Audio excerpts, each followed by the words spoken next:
우리 시간에 오신 여러분들 위해 하나님의 큰 은혜가 넘치기를 주님의 이름으로 축원합니다. 우리 앞뒤 좌우에 있는 분들 따뜻한 사랑의 마음으로 인사를 나눕니다. 주님의 이름으로 사랑하고 축복합니다.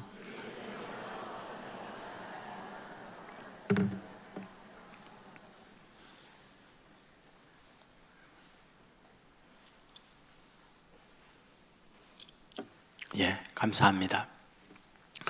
죄와 벌이라고 하는 작품을 대개는 압니다. 세계적인 명작이기 때문에 그러합니다. 도스토예프스키라고 하는 분이 썼습니다. 주인공이 라스콜리니코프라고 하는 사람입니다. 그는 명석한 천재적 머리를 갖고 있습니다. 공부를 잘 해서 법대에 다니고 있습니다. 장래의 희망은 법관이 돼 공정하게 세상을 판단하고 세상을 끌어가는 일을 해야겠다. 그것이 그의 소망이었습니다. 근데 문제는 가난이었습니다. 하숙집에서 생활하던 그는 하숙비를 내지 못하는 처지가 됩니다. 학교에 학비를 내야 하지만 학비를 내지 못합니다. 그는 중퇴하게 되죠. 세상을 바라봅니다. 너무 세상이 불합리하다, 이 생각을 갖게 됩니다. 그 중에 대표가 전당포 하는 노파입니다. 그는 가난한 사람들의 물건을 저당 잡히고는 고리대금을 통하여 가난한 자의 피를 빠는 흡혈귀와 같은 존재다. 저런 존재는 악의 축이기 때문에 이 사회에서 사라져야 한다라는 생각을 갖게 됩니다. 그는 그 노파를 살해하기로 결심하죠. 그 노파에게는 동생이 있었고 그 동생은 이 노파의 노예처럼 살아갑니다. 그 노파를 살해한다면 그 동생도 자유함을 입을 수 있고 해방을 얻을 수 있다. 이 마음을 가지고 그 노파를 살해하게 되죠. 근데 살해한 그때 노예처럼 고통당하는 그 여인이 문을 열고 들어오게 되죠. 목격자가 됩니다. 라스콜리니코프는 그 불쌍한 목격자까지 살해하게 되는 거죠. 그는 경찰에 수사막이 좁혀옵니다. 불안합니다. 두려움이 밀려옵니다. 그것을 잊기 위하여 술집에 가게 되는데 그곳에 누가 먼저 와 있느냐? 마르멜라 도프라고 하는 사람이 술을 마시고 있습니다. 그는 하급 공무원으로 지내다가 은퇴했습니다. 그는 함께 술친구하면서 주인공 라스콜리니코프에게 자신의 인생을 말하죠. 나는 내 인생 내 마음대로 되는 게 없었어.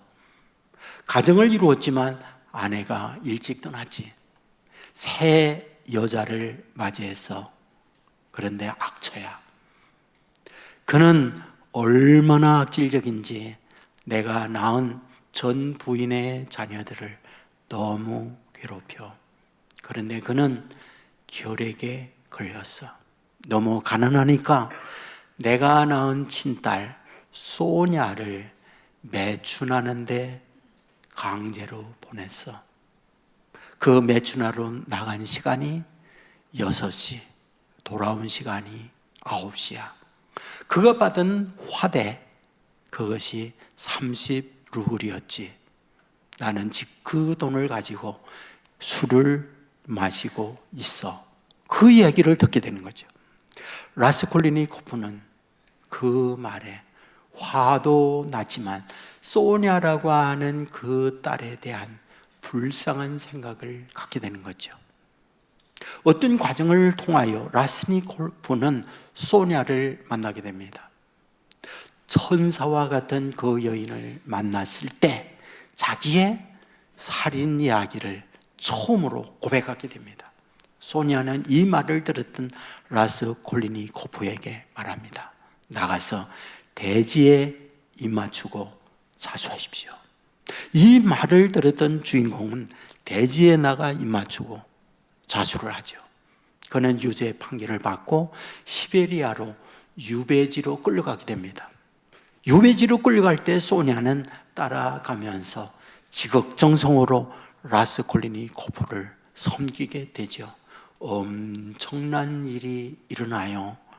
라스콜리니코프, 천재적인 머리를 갖고 이성적으로 세상을 변화시키려고 했던 그는 자기의 생각대로 되지 않았죠. 그러나 소냐의 정성, 소냐의 사랑에 마음이 녹아져 내린 거죠.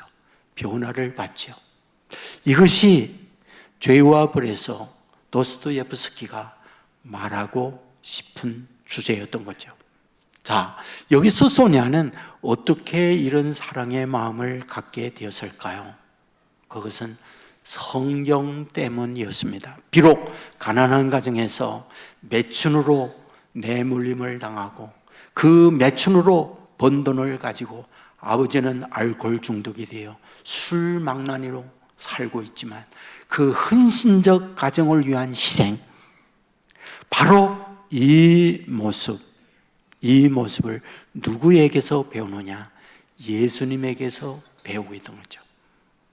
도스토옙스키가 6시에 나가 9시에 돌아온 것은 예수님이 십자가에 못 박혀 돌아가 흑암으로 가득 찬 시간이 그 시간이었던 거죠.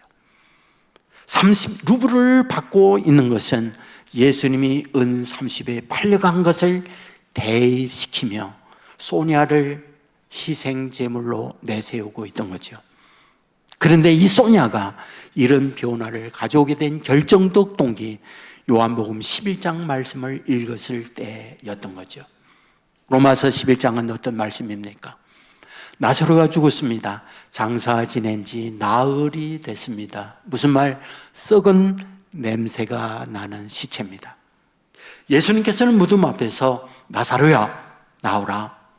그때 나사로가 걸어서 나오는 모습을 보면서 소냐는 저게 내 인생이라는 생각을 갖게 됩니다. 무슨 말? 나는 무덤에 갇혀있는 썩은 냄새나는 인생이야. 나는 버려진 매춘하는 쓸모없는 존재야. 세상은 나를 향하여 다 돌을 덜어. 하지만 주님은 냄새나는 무덤 앞에 가서 나사로야 나오라 하는 것처럼 내 인생 앞에서 소냐야 나오라 말씀하고 있어. 그 말씀을 자기 삶과 연계시켰던 거죠.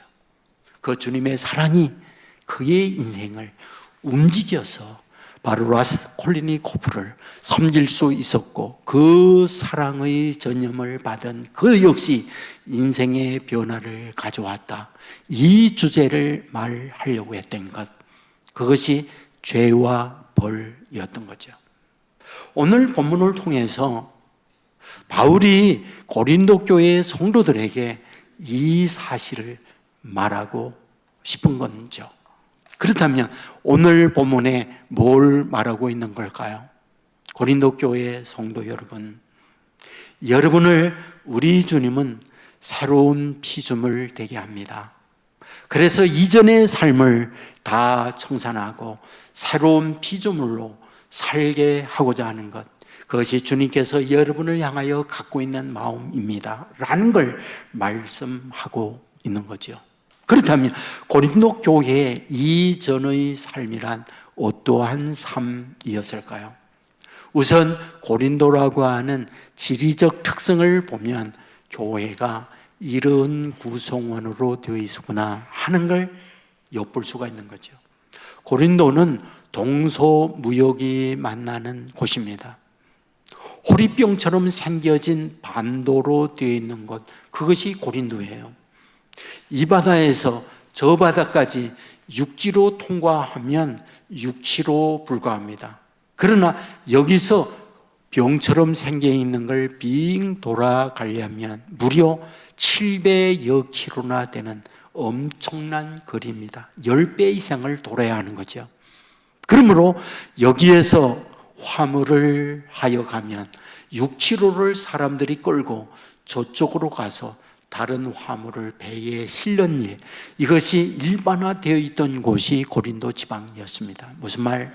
그곳에는 무역이 성행해서 돈이 많은 지역이었다. 돈이 많다는 말은 무슨 말이에요? 돈이 있으면 사람들에게 인정받고 대우받는 사회의 환경이 만들어져 있었다, 그 말이죠. 이것이 교회까지 들어와서 돈 있는 사람을 대우하고 높이는 교회의 분위기로 쌓여 있었다, 이 말이죠. 동시에 돈이 있으면 어떨까요? 그 돈을 가지고 약하고 힘들고 어려운 일을 돕는 분들도 있지만은 상당히 많은 경우는 그 돈이 쾌락, 그 돈이 유흥으로 쓰여지는 경우가 많더라, 그런 얘기죠. 고린도에는 외주에서 온 사람들이 많아요. 외롭습니다. 힘듭니다. 돈이 있습니다. 그러므로 매춘이 일반화되어 있었기 때문에 이러한 쾌락적 요소가 성행했던 곳, 고린도 지방이었던 거죠. 그런데 놀라운 사실은 고린도 교회 안에도 이런 성적 문란이 있었다고 바울이 책망하고 있는 것을 보게 됩니다. 그뿐 아니죠. 고린도 본토인들과 외지에서 온 사람들 간에 알력 싸움이 많았어요. 당연하죠. 상당히 많은 일을 찾아 돈을 벌기 위하여 많은 외지인들이 모여들었고 그곳에 나서 그곳에 살고 있는 고린도 본토인들이 있는 거죠. 이들 간에 충돌이 나는 거죠. 그런데 이것이 교회 안까지 들어와 있다라고 말씀하고 있는 거잖아요. 성경은 보세요. 바울파냐, 게바파냐, 아볼로파냐, 파벌이 형성되어 있는 걸 봅니다. 그뿐 아니죠. 그런 지역에 상당히 영적 충돌이 많이 있었어요. 지방에서 다른 지역에서 오면서 그들이 믿던 신앙을 고린도 지방에 그대로 갖고 와요. 그리고 교회 안까지 전에 믿던 신앙, 미신을 가지고 들어오면서 혼합된 종교가 교회 안에 있던 거죠. 이것이 교회 안에 있는 구성원들의 상황이었다, 이 말이죠. 바울은 이런 고린도 교회에 하고 싶은 부분이 있어요. 어떤 부분? 그런 이전의 삶을 청산하고 완전히 주께서 원하는 새로운 피조물이 되기를 바라는 것. 그리하여 오늘 본문에서 말씀하고 있는 거죠. 여러분, 예수 그리스도 안에 있다는 말은 새로운 피조물이 되는 걸 말합니다. 이전 것은 지나가고 보라 새 것이 되어지는 존재를 우리에게 말씀하고 있습니다. 이걸 말씀하고 있는 거죠. 그렇다면 여기서 말하고 있는 새로운 피조물이다라고 할 때 내용이 무엇일까요? 우리가 수양을 통해서 어제보다 좀 더 나은 좋은 성품의 사람, 마음가짐이 어제와 다르게 조금 더 향상된 업그레이드된 그런 성품, 그것을 새로운 피조물이라고 말하는 걸까요? 그 의미는 아니에요. 오래전에 요강이라는 걸 사용했어요. 요강 아는 분들 계십니까? 예. 화장실이 실내에 없고 밖에 있을 때에 밤에 소변을 보기 위하여 요강이라는 걸 방 안에 두었어요. 요강이 대개는 둘로 나눠지잖아요. 사기로 된 요강, 그리고 노수로 된 요강이 있다고요. 그런데 그 노수로 된 요강을 용광로에 넣어서 밥 주발, 밥그릇으로 만들어내는 것, 그거를 새로운 피조물이라고 말한다는 거예요. 용도 자체가 완전히 달라지는 거예요.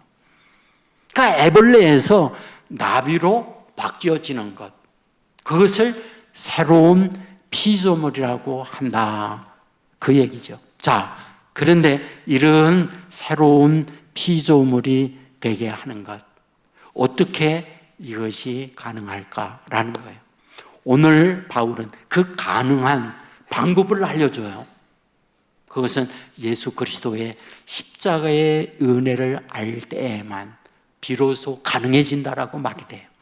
그러니까 오늘 본문에 14, 15절에 보면 예수 그리스도의 십자가 대속에 관한 말씀을 하잖아요.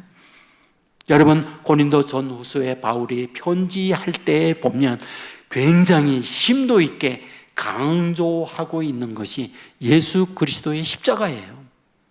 고린도전서 1장 18절에 보면 뭐라고요? 예수 그리스도의 십자가의 도는 멸망하는 이에게는 쓸모없는 것이지만은 구원을 얻는 이들에게는 하나님의 능력이다. 뭐가? 예수 그리스도의 십자가가. 그리고 고린도전서 2장 2절에서 고린도 교회에 말하죠. 나는 예수 그리스도의 십자가 외에 다른 것 알지 않기로 했다. 십자가가 얼마나 소중한가 이것을 말씀하고 있는 걸 보게 되잖아요. 자, 그렇다고 한다면 도대체 십자가가 무엇입니까? 십자가를 다르게 표현하면 다른 일을 위한 희생, 대속이라고 성경은 말하고 있지 않습니까? 대속이 뭐예요? 무엇을 대속이라고 말합니까?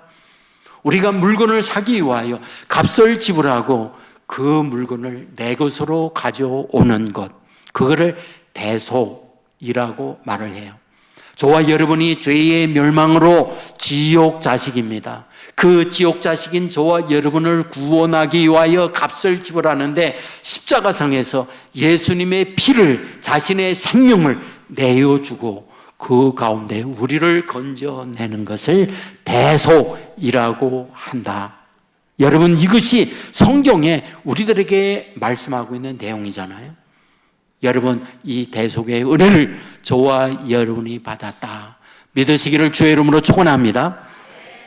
자, 그렇다면 왜 예수님은 자신의 생명을 그와 같이 십자가상에 대속물로 내어주고 있는 것일까요? 오늘 보면 14절에 보면 그리스도의 사랑이 우리를 강권하시도다 이렇게 말씀을 합니다. 예수님의 사랑 때문에 그 일을 했다 이렇게 성경은 기록해요. 로마서 5장 8절에 보면 아직 죄인인 우리를 사랑하여 자신을 십자가에 내어주셨다. 십자가에 내어주시는 이유는 우리를 사랑하기 때문이다 이렇게 기록해요. 갈라디아서 2장 2절에 보면 나를 사랑하사 나를 위하여 자신을 십자가에 내어주셨다 이렇게 기록을 합니다. 무슨 말? 그 십자가의 대속에 죽음을 당한 이유는 저와 여러분을 사랑하기 때문에 그 사랑의 증거로 십자가에 자신을 내어주셨다 이렇게 기록을 하고 있는 거죠. 여러분, 문제가 무엇입니까? 왜 하나님께서 이 방법을 쓰느냐는 거예요. 왜 그 사랑의 방법을 우리에게 사용을 하시느냐라는 거잖아요. 하나님은 율법을 줘요. 율법을 가지고 율법을 받았던 하나님의 자녀들이 하는 게 무엇입니까? 첫째, 정죄예요. 율법을 가지고 율법의 잣대를 가지고 너는 죄인이야 고발을 해요. 두 번째, 나는 그 율법을 잘 지키고 있어 위장하고 위선하는 거죠. 그것을 마태복음 23장에서 예수님께서 말씀하고 있지 않습니까? 어떤 말씀? 화 있을진저 외식하는 서기관들과 바리새인들이요 책망하고 있는 걸 보게 되잖아요. 그들은 어떤 위선을 합니까? 어떤 위선? 성경은 말하고 있잖아요. 성경 구절을 써서 머리 긴 거 깎지 않으니까 머리카락에 매여요. 그리고 옷술에다가 그걸 달고 다녀요. 나는 이렇게 율법을 지키는 자야. 위선을 하고 있는 거죠. 사거리에서 큰 소리를 내면서 기도해요. 율법대로 나는 이렇게 기도 생활 잘하고 있어. 그리고 얼굴이 푸석푸석하고 험한 모습을 보여요. 왜? 나는 지금 금식 중이야. 사람들에게 자랑하고 있는 거죠. 이러한 그들을 보면서 주님께서 뭐라고? 외식하는 서기관들과 바리새인들이요 책망하고 있는 것을 보게 되지 않습니까? 무슨 말이에요? 율법 가지고 사람을 근본적으로 변화시키지 못하더라는 거죠. 그리하여 하나님께서 사용한 방법이 뭐다? 사랑을 가지고 오셨다. 오늘 우리에게 이 말씀을 하고 있는 거죠. 여러분 본문 14절에 보면 그리스도의 사랑이 우리를 강권하다는 말씀을 합니다. 오늘 제가 여러분에게 드리려고 하는 말씀의 핵심 구절이에요. 그리스도의 사랑이 우리를 강권하다. 이것을 새 번역에 보면 그리스도의 사랑이 우리 마음에 움직이고 있다. 이렇게 번역이 됐어요. 무슨 뜻입니까? 여기에 강권이라고 하는 이 말을 NIV라고 하는 성경에는 compel이라고 하는 단어로 번역이 되어 있어요. 그 compel이라고 하는 단어는 어떤 의미를 가지고 있느냐? 내 안에 저항할 수 없는 강력한 힘으로 나를 움직여 이끌어 간다. 이런 뜻이에요.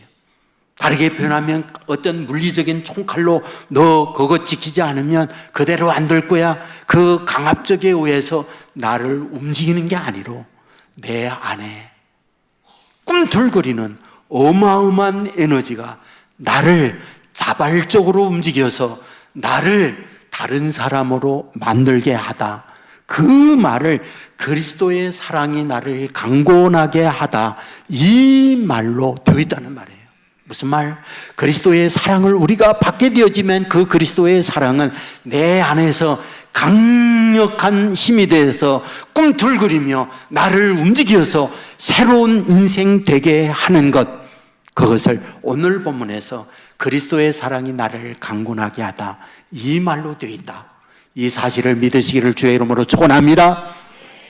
그런데 이 말씀을 어떻게 하는 것이 그리스도의 사랑인가 하는 것을 성경에서 예를 많이 듭니다. 저는 그 중에 두 가지를 말씀을 드리고 싶은데 구약에서는 호세아예요. 하나님께서 호세아에게 찾아오죠. 너 장가가라. 누구하고 결혼할까요? 고멜이다. 하나님이 중매한 대상이 고멜이에요. 고멜이 누구? 매춘하는 여자. 고멜이 누구? 당시 많은 여인들 가운데 가장 바닥에 누구도 쳐다보지 않는 그야말로 걸레 같은 존재였죠. 하나님이 최고의 남자에게 가장 바닥에 그런 여인을 중매한 거죠. 하나님이 중매하니까 하는 수 없이 결혼해요. 3남매 자녀를 낳잖아요. 그런데 기가 막힌 노릇이 어때요? 그 자녀들이 호세아의 아들, 딸이 아니에요. 결혼하여 호세아하고 살지만 자녀들은 다 밖에 나가서 임신해서 다른 남자의 아이들을 낳는 거예요. 여러분 더 기가 막힌 게 뭡니까? 그 여인이 가출하잖아요. 하나님이 호세아에게 찾아 말합니다. 호세아야, 너의 아내 어디 있는지 아느냐? 모릅니다. 말씀하죠. 포주에게 붙들려 매질당하고 많은 빚지고 있다. 너 가서 빚 갚고 그 여자 대신 데려와라. 이 말씀을 하고 있잖아요. 여러분 이 말씀을 통하여 우리에게 보여주려고 하는 게 뭡니까? 하나님의 아가페의 사랑이 뭔가를 알려주려는 거죠. 이것이 너희를 향한 하나님의 사랑이라고 하는 걸 우리에게 말씀해 주고 있는 것. 그것이 호세아를 통하여 우리에게 말씀하고 있는 내용이잖아요. 자, 신약에 와서 신약에 보여주고 있는 아가페 사랑, 주님의 사랑의 내용 어떤 것들입니까? 그게 바로 베드로를 향한 주님의 사랑인 거죠. 베드로 누굽니까? 갈리 어촌에서 부모의 가난 속에 배우지 못하고 무학자로 살고 있는 남자예요. 바닷가에 그물 던지며 고기를 잡고 있을 때 주님이 어느 날 찾아와서 그를 제자로 삼습니다. 주님이 역사를 할 때 수많은 사람들이 따라다니는 지도자의 제자가 됐다는 것. 뭐다? 출세한 거죠. 많은 동네 사람들이 베드로를 부러워하잖아요. 그런데 결정적 순간이 왔죠. 예수님께서 체포되고 매질당하고 온갖 고문을 당하고 있습니다. 여러분, 그때 하녀, 힘없는 계집 아이가 베드로에게 말하잖아요. 너도 예수와 한패지? 아니야. 너 갈릴리 사투리를 쓰잖아? 아니야. 3번씩 부인하고 예수님을 버리고 다시 고향으로 내려가잖아요. 여러분, 그는 다시 3년 동안 묵혀놓았던 배 청소하고 그물을 손질하여 밤새 그물을 던지고 있어요. 부활하였던 주님이 먼저 이런 배신자 베드로를 찾아옵니다. 여러분, 예수님이 생각하고 있는 게 뭡니까? 밤새 추위에 떨면서 얼마나 배고플까? 그런 배신자를 위하여 숯불을 피워놓잖아요. 배고플 그를 생각하며 떡을 굽고 있는 걸 보게 되잖아요. 여러분, 그리고 나서 뭐라고 말합니까? 그의 손을 잡고 떡을 주고 그리고 이렇게 말하죠. 베드로야, 내 양을 너에게 맡기마. 내 양을 돌봐다고 말씀하고 있잖아요. 누군데? 결정적 순간에 예수님을 배신한 배신자였는데 주님은 그와 같이 간도 쓸개도 없는 바보 사랑을 하고 있는 걸 보게 되잖아요. 뭘 우리에게 말씀하고 싶은 걸까요? 그게 아가페라는 거예요. 그게 주님께서 우리들에게 보여준 사랑이라고 하는 걸 우리에게 말씀해 주고 있는 것, 그것이 바로 우리 주님이 우리에게 나타내 준 사랑인 거죠. 뭘 말씀하면 될까? 그 사랑이 우리를 강건하게 되어질 때에 우리 안에 보이지 않는 그 사랑의 에너지가 우리를 꿈틀거려서 우리를 변화시키고 우리 주위에 사랑하는 자녀, 우리의 가족을 변화시키는 능력이 여기에 있다고 하는 사실을 말씀하고 있는 거잖아요. 어린이 주일이잖아요. 우리 아이들을 부모가 원하는 자녀가 되기를 원해요. 내 배우자를 오늘과 다른 내일의 배우자가 되기를 소망하고 있어요. 우리 주위에 누군가를 바꾸고 싶은 우리에게 꿈이 있어요. 우리는 그 바꾸기 위하여 바른 말을 하잖아요. 정답을 말하고 있잖아요. 여러분, 바른 말과 정답을 통하여 사람이 바뀌어지나요? 말씀했잖아요. 율법 가지고 인생 바뀌는 게 아니다. 하나님께서 이 사실을 알고 율법을 주었지만 율법은 정죄와 위선자를 만들 뿐이다. 결국 하나님이 가지고 온 하나님의 방법이 있다. 그게 사랑이라고 하는 걸 우리에게 말씀해 주고 있잖아요. 그렇다면 그 사랑이 어떠한 사랑? 아가페 사랑이다. 그걸 우리에게 말해주고 있는 거죠. 이 사랑을 깊이 통감하고 그 사랑이 우리 안에 강건하시도다 저항할 수 없는 강력한 힘으로 꿈틀거려 우리를 움직이게 능동적으로 함으로 우리의 가정을 변화시키는 역사가 저와 여러분 가운데 임하기를 주의 이름으로 축원합니다. 빅톨 위고가 쓴 레미제라블이라고 하는 소설이 있잖아요. 레미제라블, 이 말은 프랑스 말로 불쌍한 사람들, 비참한 사람들, 가련한 사람들이라는 뜻을 갖고 있습니다. 이 불쌍한 사람 대표적 모델이 누구? 장발장. 장발장이 불쌍한 사람으로 등장하고 있습니다. 그에게 어떤 불쌍함? 가난이죠. 조카들 계속 굶어 죽어가는 상황이죠. 저런 굶는 조카들을 눈뜨고 볼 수 없다. 그리하여 빵을 하나 훔치죠. 그것이 경찰에게 붙달려요. 그리고 감옥에 갇히죠. 그는 도망가기 위하여 시도하다가 가중처벌로 19년형을 받습니다. 만기 출소해요. 나왔더니 다 죄 있는 사람, 전과자라고 주홍글씨를 붙여 딱지를 붙여 누구도 대접하지 않죠. 모두가 다 손가락질 침을 뱉어요. 갈 곳이 없는 그는 며칠 굶주린 상태에 터덕터덕 걷고 있다가 교회 앞을 지나가게 되어지죠. 무작정 교회에 들어갑니다. 그곳에 미리엘이라고 하는 주교가 장발장을 형제여 어서 오게, 그리고 그를 품습니다. 그리고 그에게 저녁 대접을 하죠. 처음으로 사람 대접을 장발장은 거기서 받게 됩니다. 그리고 따뜻한 잠자리를 제공해 줍니다. 한밤중에 화장실 가기 위하여 일어나죠. 그런데 주방에 갔더니 이게 웬일 은식이가 있는 거죠. 돈으로 보였던 거죠. 그는 그것을 가지고 도망칩니다. 그런데 장발장을 계속 추적하던 사람이 있죠. 바로 자베르라고 하는 형사였죠. 그에게 붙들립니다. 그리고 다시 교회당으로 끌고 와서 미리엘 신부, 미리엘 주교에게 말합니다. 도둑을 잡았습니다. 잡은 훔쳐간 은식이가 여기 있습니다.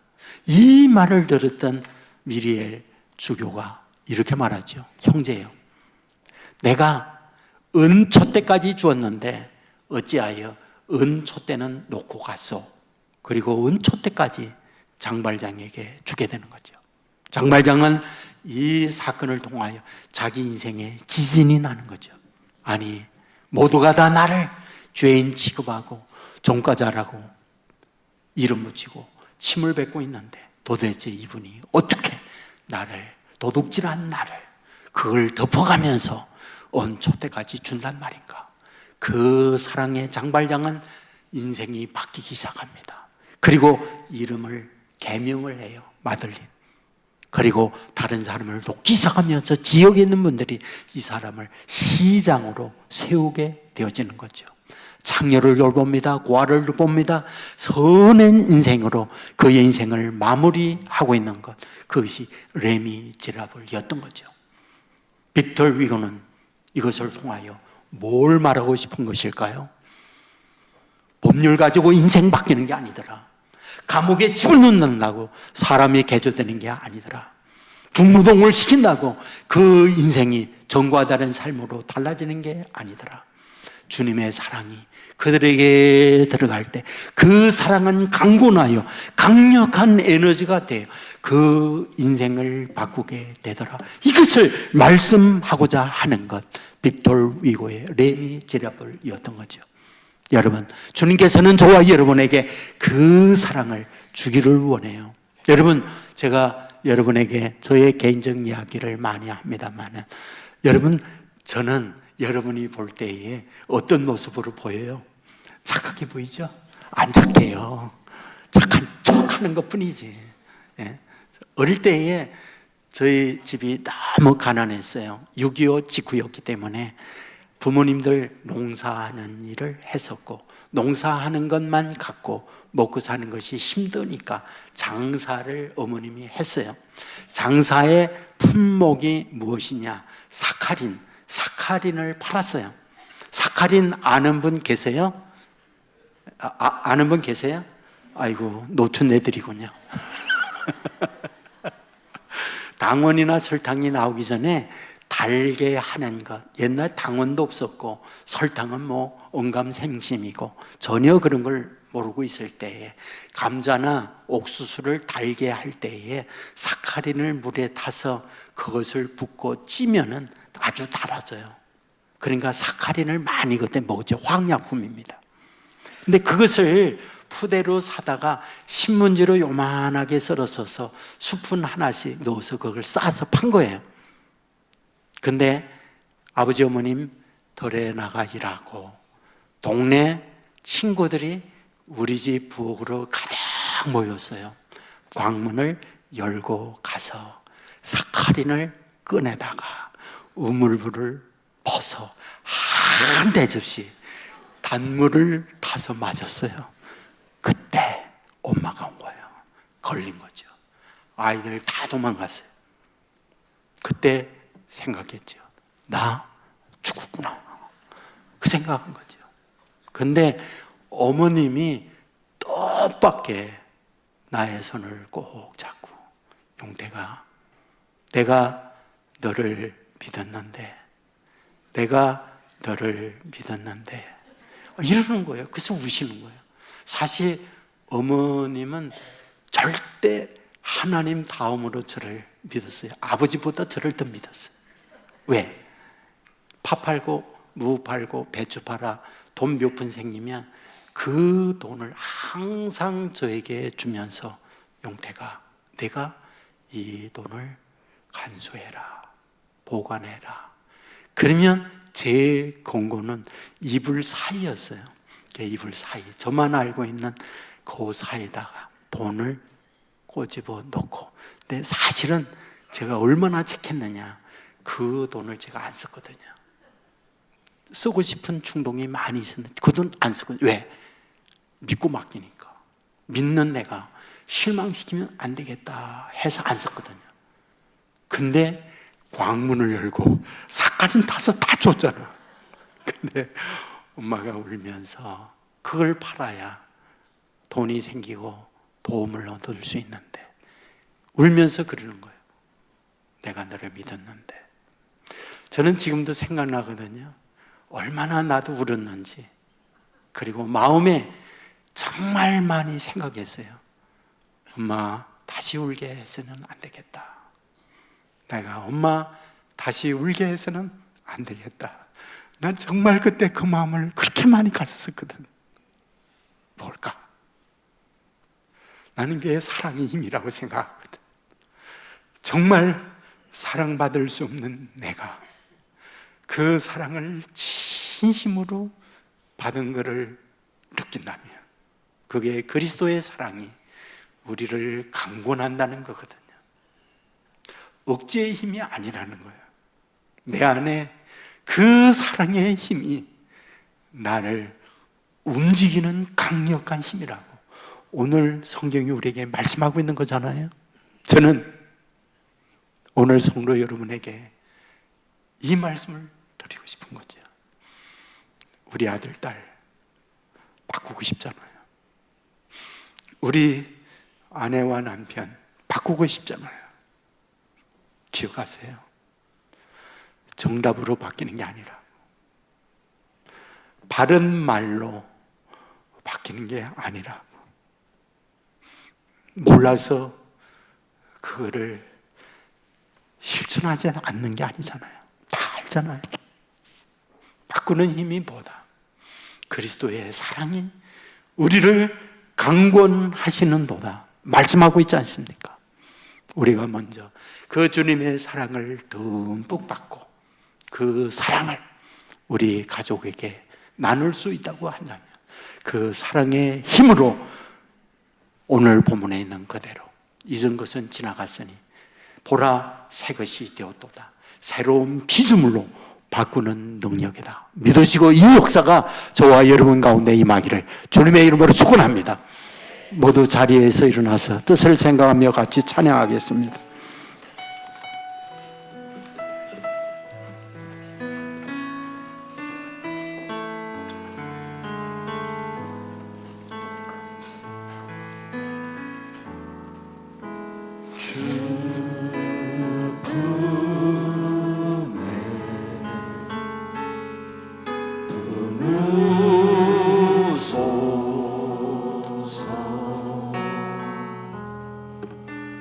그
파도 날 향해 와도 주와 함께 날아오르니 폭풍 가운데 나의 영혼 잠잠하게 주를 보리라. 합심해서 기도하겠습니다. 말씀을 생각하며 기도하시길 바랍니다. 주님의 사랑이 우리를 강권하시오다. 십자가에 우리를 위하여 대신 대속물로 내어주신 주님의 사랑, 그것이 내 안에 강권하게 하여 주옵소서. 에너지가 되어 나의 인생을 바꾸게 하여 주옵소서. 그 사랑으로 내 가족을 변화시키는 축복을 허락하여 주시옵소서. 주여 한번 외치고 합심하여 기도합니다. 주여, 아버지 하나님이여, 합심하여 기도하며 나아가오니 우리의 강구를 열어주시고 오직 주님의 사랑만이 나를 바꿀 수 있고 강구하는 우리들에게 내리고 주시기를 하나님, 내가 이거 할 수 있음을 고백합니다. 하나님 아버지 역사하여 주시옵소서. 주님이여 나와 함께하여 주시옵소서. 그리하여서 이 폭풍 가운데서도 일어설 수 있는 아버지 하나님 앞에 사랑을 주님 허락하여 주옵소서. 아버지, 이 사랑을 우리가 받았사오니 받은 이 사랑 우리 안에 사랑이 움직이는 능력이 있게 하시고 그리하여 새로운 기쁨으로 우리를 만나가는 하나님의 은혜를 허락하여 주옵시기를 간절히 아버지의 놀라운 은혜가 우리 가운데 나타나도록 주여 도우시고 주여 인도하여 주옵시고 간절히 원하옵고 기도합니다. 주님의 그 사랑으로 말미암아 완전히 붉어지는 능력으로 어제와 다른 새로운 피조물의 삶을 사는 하나님의 자녀들 되게 하여 주옵소서.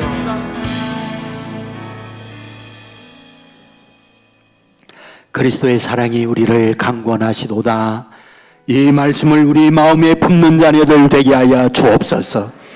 우리를 위하여 십자가상에서 사랑의 증거로 피 흘려주신 그 주님의 사랑이 우리 내면에 꿈틀거려 스스로가 움직이는 능력으로 어제와 다른 새로운 피조물로 거듭나는 자녀들 되게 하여 주시옵소서.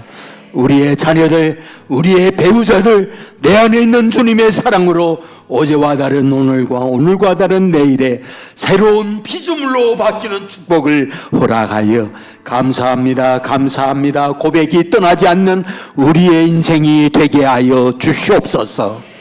길이요 진리요 생명 되시는 우리 주 예수 그리스도의 은혜와 아버지 하나님의 그 넓으신 사랑과 성령님의 감화, 감동, 축복, 역사, 인도하심이 이 자리에 참여한 주님의 자녀들, 병상에 있는 자녀들, 군에 가 있는 젊은이들, 해외나 지방에 나가 있는 주의 백성들, 선교지에서 복음을 위해 헌신하는 선교사님들, 영상을 통하여 예배에 함께 참여하고 있는 믿음의 가족들, 저들의 가정, 저들의 하는 일, 저들의 앞날 위에 이제로부터 영원토록 함께 있을지어다. 아멘.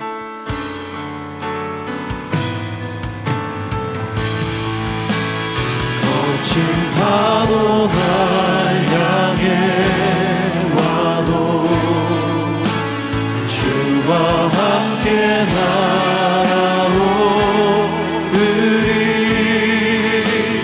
폭풍 가운데 나의 영혼 잠잠하게 주를 보리라. 거친 파도 날